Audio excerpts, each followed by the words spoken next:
On my many visits to Israel since October 7th, 2023, I've experienced feelings of vulnerability that I never had before. 2 years ago, I caught the television news coverage before leaving home for our synagogue Simchat Torah services, and in those early hours, assumed that as horrible as it looked, Israel would soon repel these fiends and crush their leaders. But as I toured Israel frequently over the past 2 years, my understanding deepened and my mood darkened.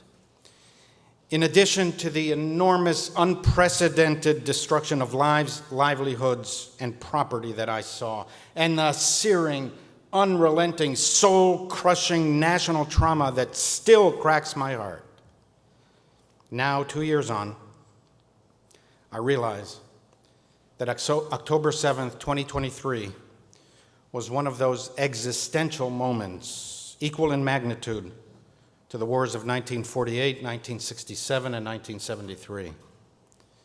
I've stood at the Gaza border, walked on the blood-soaked grounds of the kibbutzim, trepidatiously entered the incinerated homes of entire families exterminated, their ashes still smoldering, blackening the sole of my shoes and the sheen of my soul, the stench of extinction penetrating every pore of my body. I've spent many dozens of hours with men and women, parents and grandparents who experienced the horrors of that day. I've spoken with former hostages who explained to me in excruciating detail what they went through, some of whom were still awaiting their loved ones' return from the hellacious tunnels where they were buried alive. I traveled to the north of Israel, hearing from many of the tens of thousands who were evacuated for over a year. And with all this devastation and anguish, I cannot shake the feeling that we lucked out, that as bad as it was, it might have been calamitously worse. Near the Lebanese border, I asked both civilians and security experts over and over again, what would have happened had Hezbollah attacked on October 7th? Even the toughest-minded military officers blanch every time I bring it up. The sparkle in their eyes dims, pain to even imagine the dimensions of the catastrophe. What the IDF really feared was not a Hamas attack. Hamas was deterred, they arrogantly presumed. But battle-hardened Hezbollah gave Israel's political and military leaders nightmares.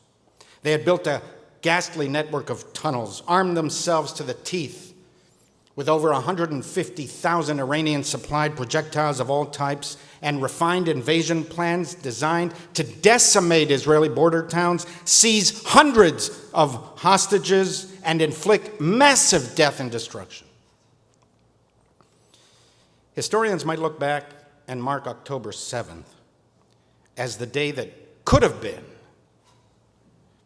What would have happened had the entire Iranian ring of fire meticulously and patiently constructed over 20 years, attacked all at once and from every direction. Hamas in Gaza, Hamas in the West Bank, Hezbollah from the north, joined by jihadis from Syria, all under the cover of hundreds of Iranian ballistic missiles raining down from the east on both civilian and military targets. Those were the plans that IDF intelligence later discovered. The tentacles of this monstrous behemoth were cocked and coiled for the suffocating kill. For reasons still not fully understood, only Hamas attacked from Gaza on that day. Imagine what would have happened if at 6:29 a.m. on Shabbat Simchat Torah morning, the full battle plans of Iran had been unleashed on the sleeping country. Israel, the size of New Jersey, would have been paralyzed for sure and might have been overwhelmed. At the very least, tens of thousands would have been killed. The genocidal fantasies harbored and nurtured for decades by the world's most vicious death cults might have actually materialized. This is the context that will shape my thinking for the rest of my life. It has reoriented my approach to American Jewish leadership and redefined my sense of responsibility to you in terms of what we say, what we teach your children, and how we act. October 7th upended decades of my assumptions and humbled me. And if it hasn't done the same for you, you are missing and misreading the moment. It took 2 weeks for much of the Western world to rush past and brush off this existential context of the war. Within a fortnight, it became a story of the hardships of Gazan civilians. It was as if 2 weeks after D-Day, the war against Germany had become a story of the suffering of German civilians. Or 2 weeks after 9/11, it had become a story of the distress of Afghani civilians. For some, like intellectually brilliant but morally deficient university students and professors, it didn't even take a day. Before the sun set on October 7th, while Israel was still fighting off marauding murderers in her own territory, they accused Israel of genocide, justifying, even glorifying the massacres, sexual assaults, and kidnappings as some kind of noble fight for liberation. Now, I want to honor and acknowledge the profound disagreements in the Jewish community. All of us are in deep pain, emotional turmoil, and moral distress. If this leads us to different conclusions about the morality or wisdom of Israeli policies or those of the United States, we must learn to respect each other's reasonable differences and fight it out in the court of public opinion. Israel itself is riven with intense and passionate debates. I never considered it my job. I've been here for 21 years. I never considered it my job to persuade you that I am right. Rather, my purpose is to shed moral light on the central crises of our times, to bring to you the values and teachings of Judaism so that you can connect and reunite with your best selves. In the words of Torah, I have selected Abraham to do what is just and right. To speak of values in the abstract is easy. To apply those values to the circumstances of our lives is much harder. My views on what is just and right are my views, based upon my understanding of what Judaism demands of me. You're entitled to your own views. And don't hesitate to share your opinions with me. Not right now, but in the weeks and months to come. Now, to reiterate what I've said many times, I am deeply scarred and haunted by the suffering of innocent Palestinians. Any loss of innocent life is a moral catastrophe. To ignore civilian anguish, even if in accordance with the laws of just war, to feel nothing, no compassion, empathy, sorrow, or lamentation for human misery is un-Jewish. Jews are described in our tradition as rachmanim b'nei rachmanim, the merciful ones, the children of the merciful. In Jewish thought, revenge is for God, not human beings. We know that Hamas steals food and medicine and other supplies, using its own civilians as human shields. We know it because they say it, they make no secret about it. They freely admit that this is their strategy, to cause as much suffering as possible to their own civilians, so as to place Israel under such heavy international pressure that it will eventually permit Hamas to survive and fight another day. In all other wars, Ukraine, for example, soldiers fight above ground, protecting their people who shelter below. In Gaza, it's the reverse. Hamas hides underground, purposely exposing Palestinian civilians to the full impact of war. Such is the level of depravity Israel is facing. We know that the United Nations is hopelessly hostile towards Israel. And Western media negligently, maliciously, and incomprehensibly amplify Hamas propaganda. In many respects, they have become tools for terrorists. How the mighty have fallen. And still, with all this hypocrisy, duplicity, and insincerity, it's not wrong for critics of the Israeli government to constantly remind us of the human cost of war and to expect Israel to minimize civilian casualties as much as possible, doing all it can to prevent hunger and disease. Moreover, our moral obligations are not dependent on the support and goodwill of others. One of the most heartbreaking disappointments of the past 2 years is how little sympathy Israelis receive from the very people who tell us night and day of their humanitarian concerns. More Jews were murdered on that one day than any other day since the Holocaust. And within hours, protests erupted against Israel and Jews on the streets of the West. Demands for a ceasefire rang out while terrorists were still rampaging in Israeli towns, having broken the ceasefire of October 6th. And at no point in the past 2 years did it ever dawn on Western protesters to insist that Hamas release the hostages, lay down their arms, return to the ceasefire that they broke, as even the Arab League recently demanded. That would end the war in 6 hours. The self-righteous sanctimony of some Palestinian activists is reprehensible. And still does not release us from our moral responsibilities. You can be strongly supportive of Israel and still acknowledge the moral complexities and human suffering of this war. And you can strongly oppose Israeli policies and still acknowledge the moral complexities and human suffering of this war.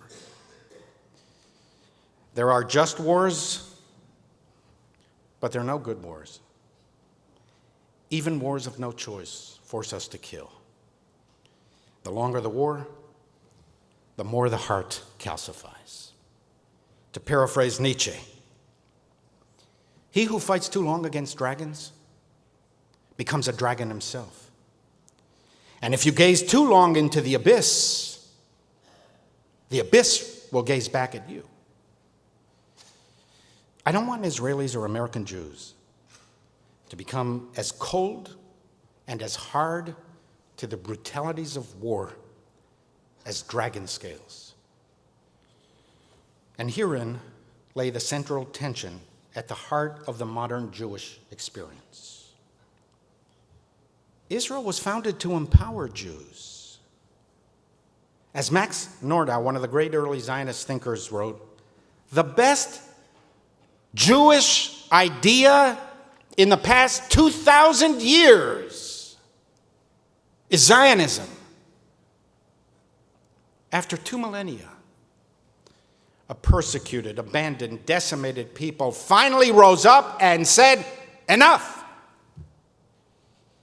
The days of murdering and massacring Jews with impunity are over.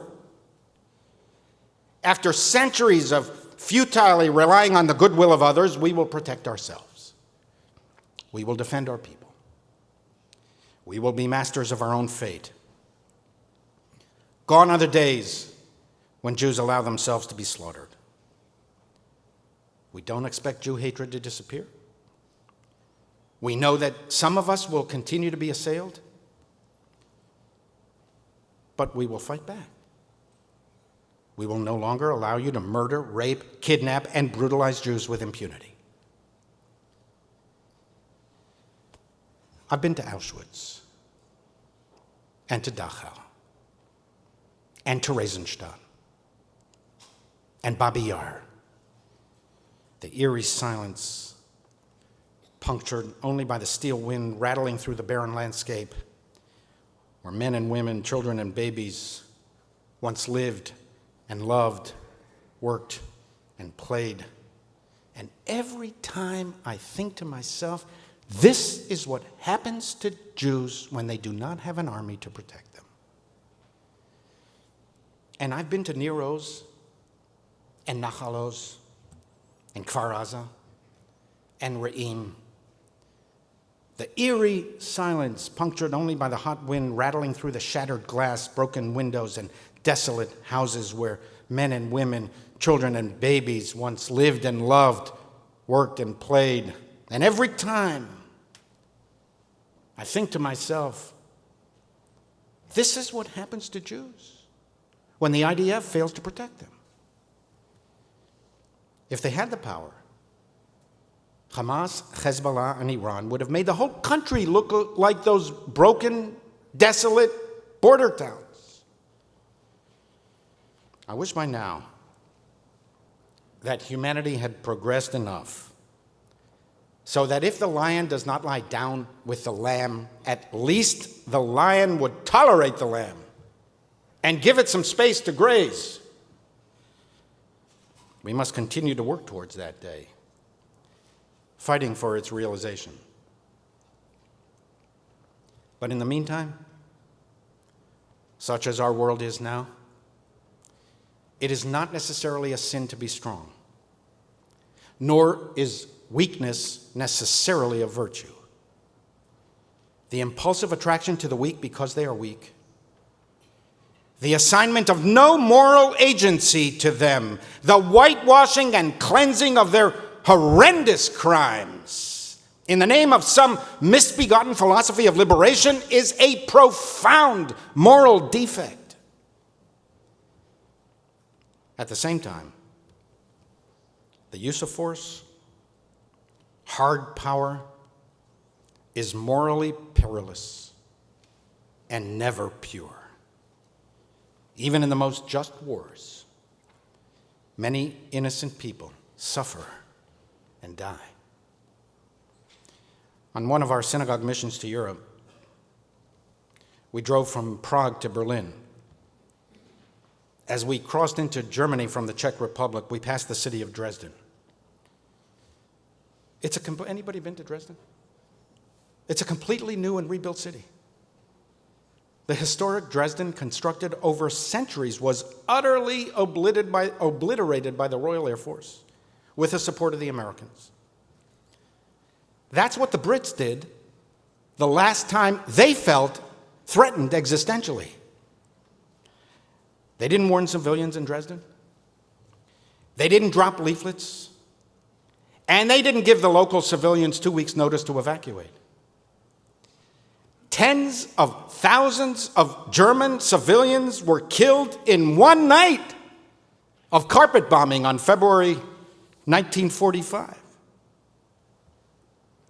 By then, the war was almost over. The German people knew they wouldn't prevail. But Hitler, in his underground bunker, refused to surrender. And so the war continued, and German civilians continued to suffer.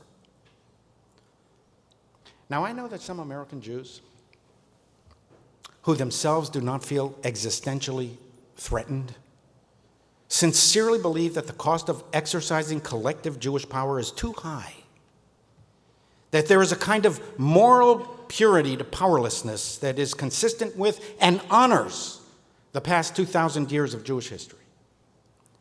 They believe, sincerely, that the role of the Jew is to be a force for ethical and moral principles. And by definition, these soft power virtues cannot be achieved through hard power. The two are contradictory and mutually exclusive, they think. Jewish weakness, Jewish suffering, Jewish persecution, the persecution of Jews, these are the very conditions that gave rise to the force and moral suasion of Jewish values, the moral challenge of the powerless to the powerful. And hence, for many of these Jews, even if they sympathize with Israel, any exercise of military force, even in a just cause, feels un-Jewish and disproportionate. Furthermore, it goes without saying that no country, Israel included, is immune from criticism of excessive force. Nearly a century later, the West is still debating the morality and the human cost of Dresden, Hamburg, Tokyo, Hiroshima, Nagasaki. Now, some diaspora Jews oppose the Zionist idea itself, and therefore, of course, they will oppose every Israeli war policy. It's not that they're pacifists or anti-nationalists. They do not oppose the existence of the United States or its army that protects them. But national self-determination is not for the Jews, they think, because fundamentally, Judaism is a faith, a religion with universal aspirations and obligations, not what they claim is a narrower, less evolved, peoplehood-based civilization. We're now universalists, they think. Judaism, like Christianity, is faith, not peoplehood. Religion, not civilization. Universal, not particular. It was the reason for the reform movement's early anti-Zionism. America is our Zion, they proclaimed. We didn't need a Jewish state or a Jewish army to ensure Jewish life and Jewish dignity. The world had moved on to greener, more tranquil pastures. It didn't work out so well, did it? It didn't work out well because it was a form of liberal messianism. Lions and lambs would soon graze together. The days to come had come. Messianic enlightenment was upon us. What kind of Jew are you? Do you believe that the Jewish experience, Jewish history,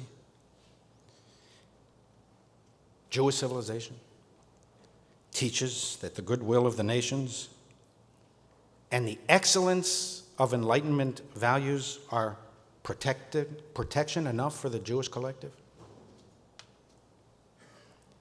And even if you think that America will always live up to its promise, it can never happen here.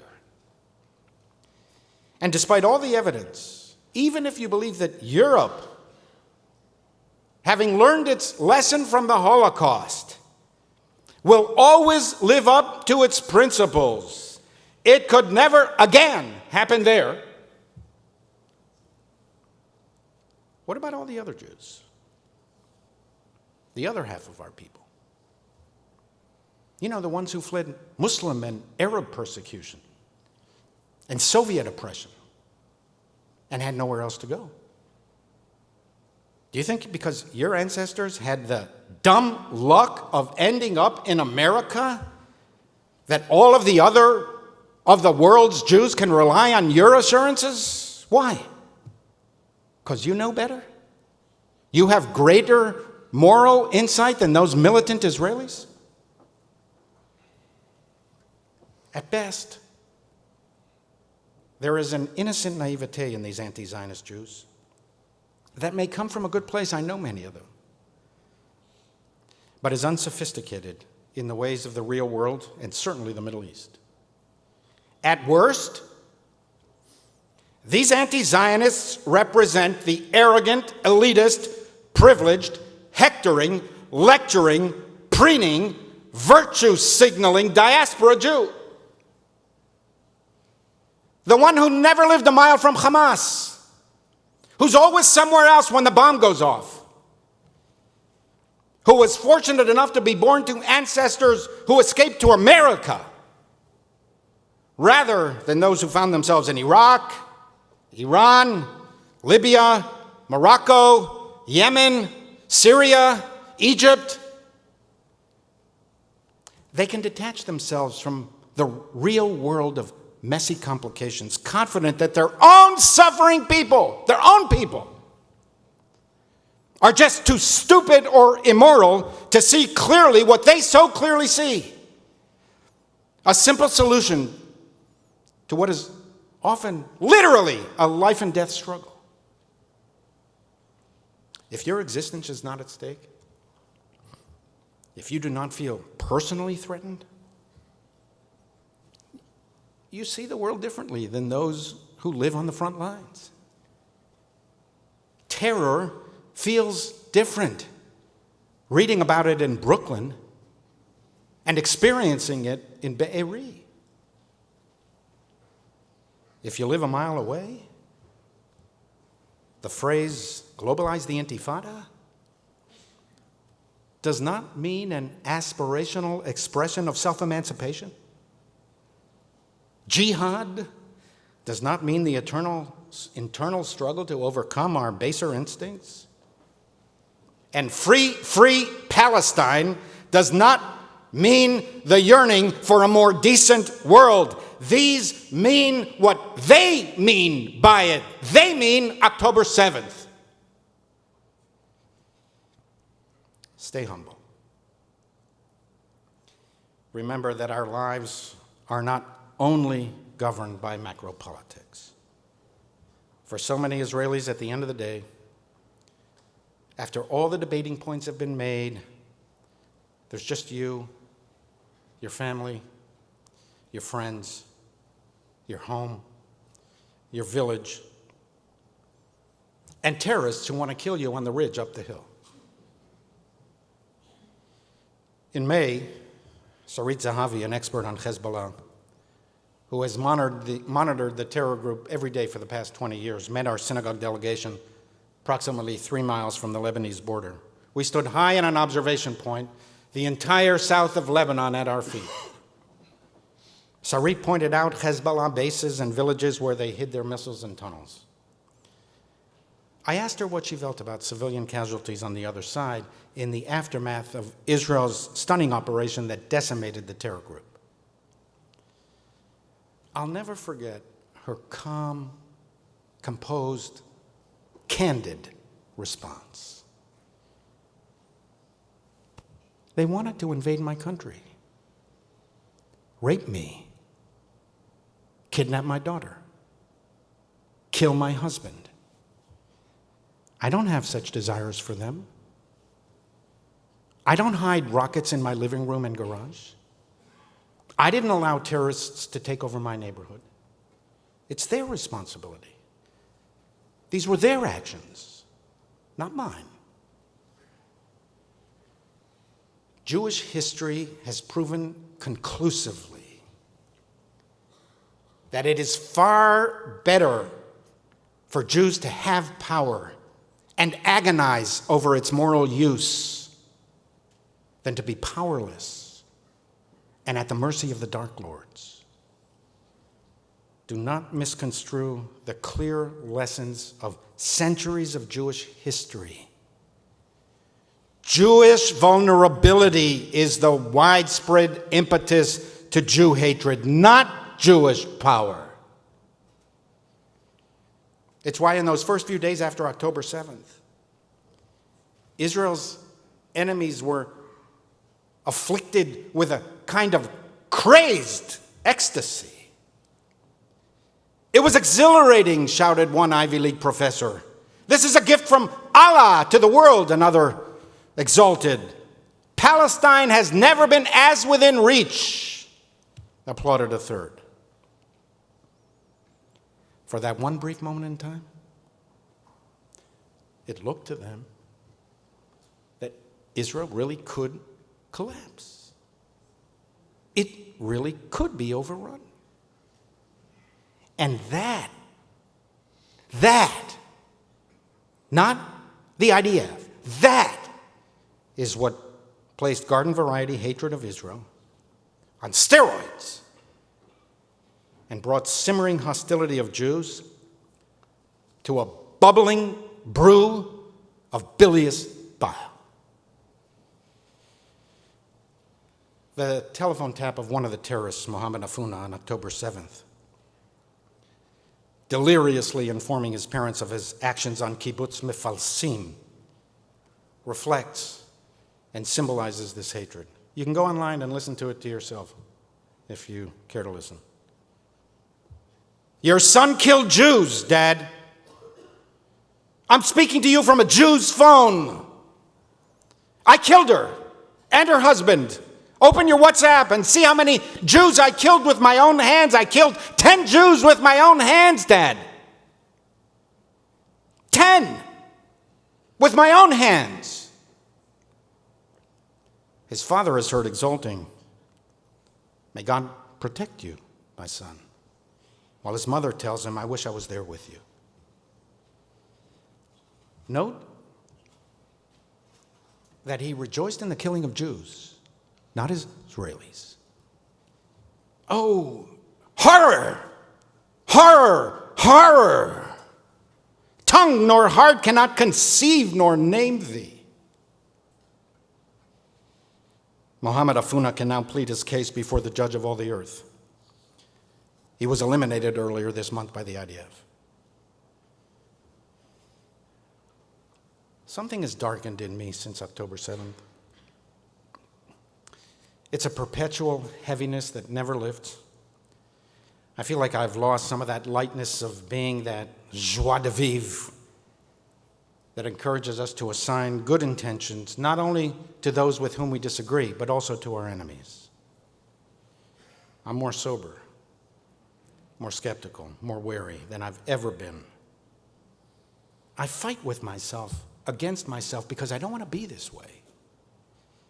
The essence of the liberal mindset, I've been a liberal my whole life. The essence of the liberal mindset is to grant others the benefit of the doubt.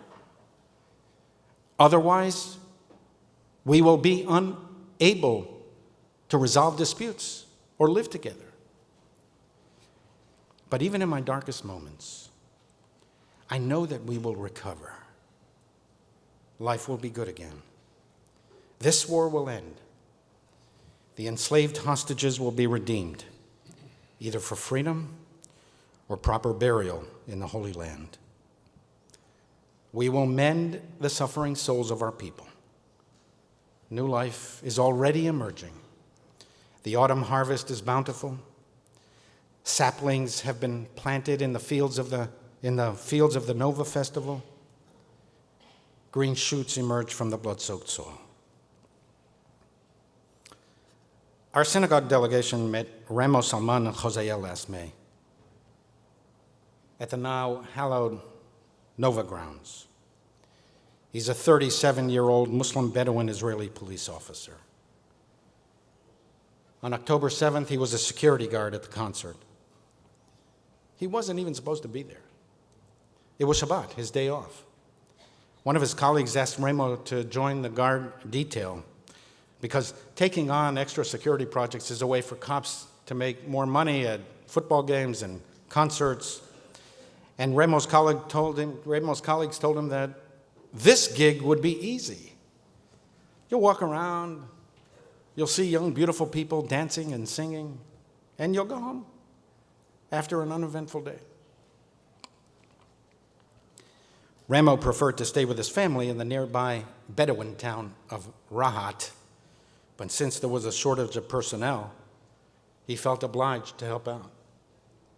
He told us that for some reason, perhaps it was intuition, he took with him 3 magazines for his pistol rather than the 2 he would normally take. Little did he know that a pistol would provide scant protection against the submachine guns, grenades, and RPGs that awaited him. By the time Remo staggered back home 15 hours later, he had saved 200 young people. If you were to see him on the street, you would not presume any heroic qualities. He is slight of weight and height. He's calm, quiet, humble, not arrogant. His eyes are gentle, not menacing, filled with humanity and a hint of humor. His arms are smooth, not sinewy.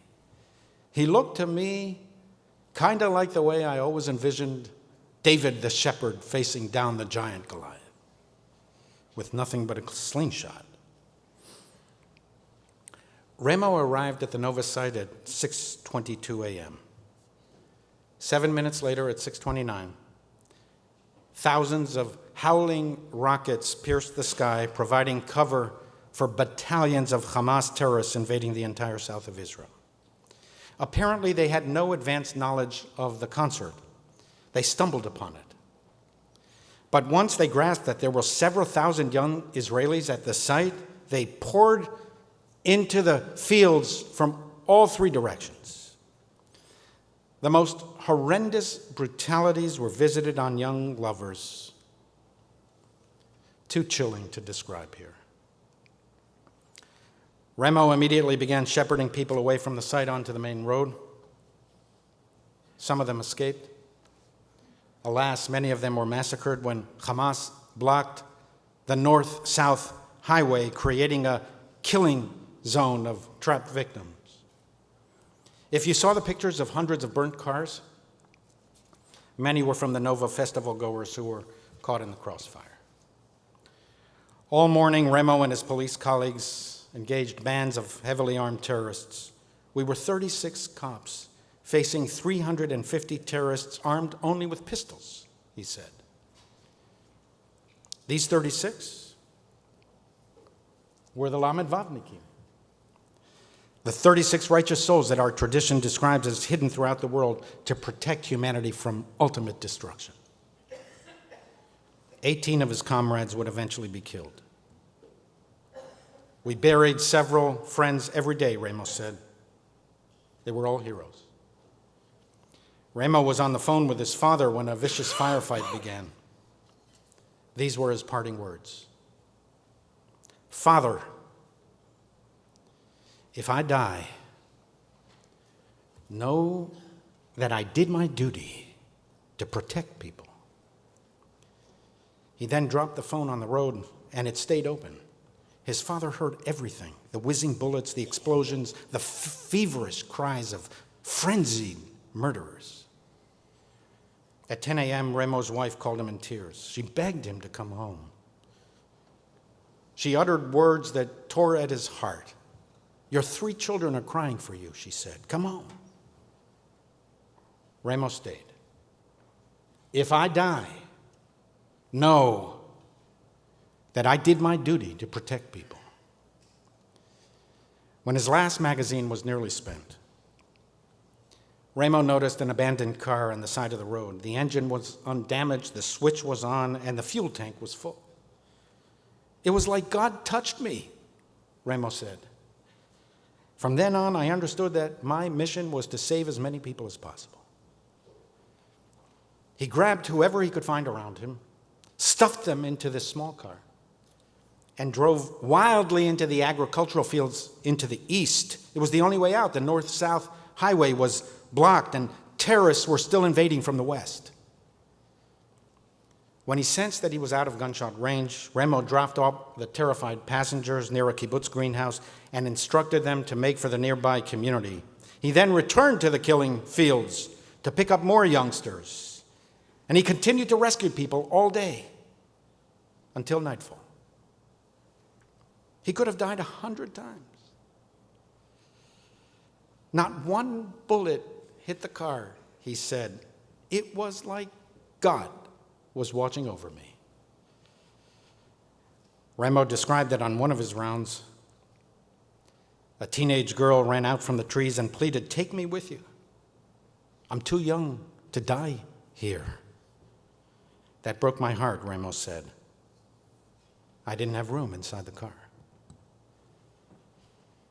Finally, at 9:30 p.m., Ramo was dropped off in a safe spot, and his wife, who was driving around with her 3 kids looking for him, saw her husband. She must have sensed I was there, he said. I hadn't told her. My wife and I didn't speak. We only hugged and cried. In one day, Ramos Salman al-Khozayel saved 200 souls. 200 people are alive because of one courageous man. But it's not only those he saved. Many hundreds of children will be born one day from those 200 that Ramos saved on that one day. The Talmud teaches there are those who acquire a share in the world to come in one moment. If he does nothing else for the rest of his life, by virtue of that one day, October 7th, 2023, Ramos Salman al-Khozayel acquired a share in the world to come and eternity at the right side of the throne of glory. Ramos said that he didn't think he did anything special. He just did his duty. Protect and serve, he said. That's my job. Soon, survivors started to look for him. They posted on social media asking for help to find this thin, Ashkenazi-looking police officer who saved people. They didn't know I was a Muslim Bedouin, he chuckled. All they had was a picture of the back of my neck. And soon I started to meet survivors. Their parents called to thank me. Their kids still in treatment. I too am in therapy. Like everyone else, Ramos said. And we are recovering together. Ramo told us of his speaking tour in North America. I'd love to bring him here so that he could spend 2 days with our youth. It would change their lives. They would never forget it. At one venue, a young woman approached him angrily about so-called Israeli oppression, apartheid, and all the supposed evils of Israeli society. This Bedouin police officer told her what really happened on October 7th. She was dumbfounded. It shattered all of her expectations. She apologized to me, Ramos said, and he told us in exasperation, young people in the West who really have little purpose in life think that they are devoting themselves to something just. They know nothing.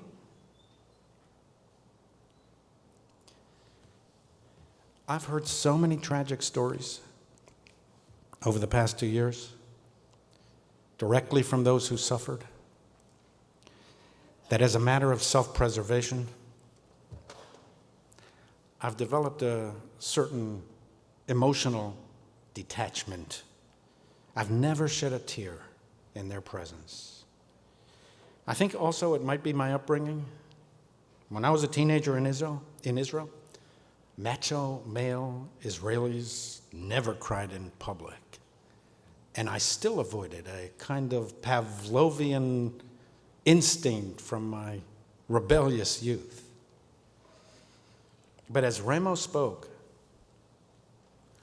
a geyser of emotions welled up inside of me. I'm not sure why he was the one who brought it out. Perhaps it was all of the suppressed pain of the last 2 years that finally broke through.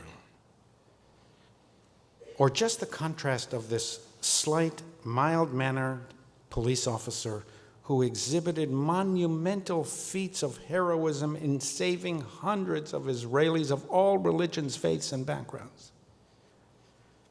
Where in the world do we find people like Ramo, who, when heaven collapsed and the earth's foundations fled, on their shoulders held the sky suspended. Even the pillars of the earth stood still a while longer in deference to his valor. After Ramo finished speaking, I approached him,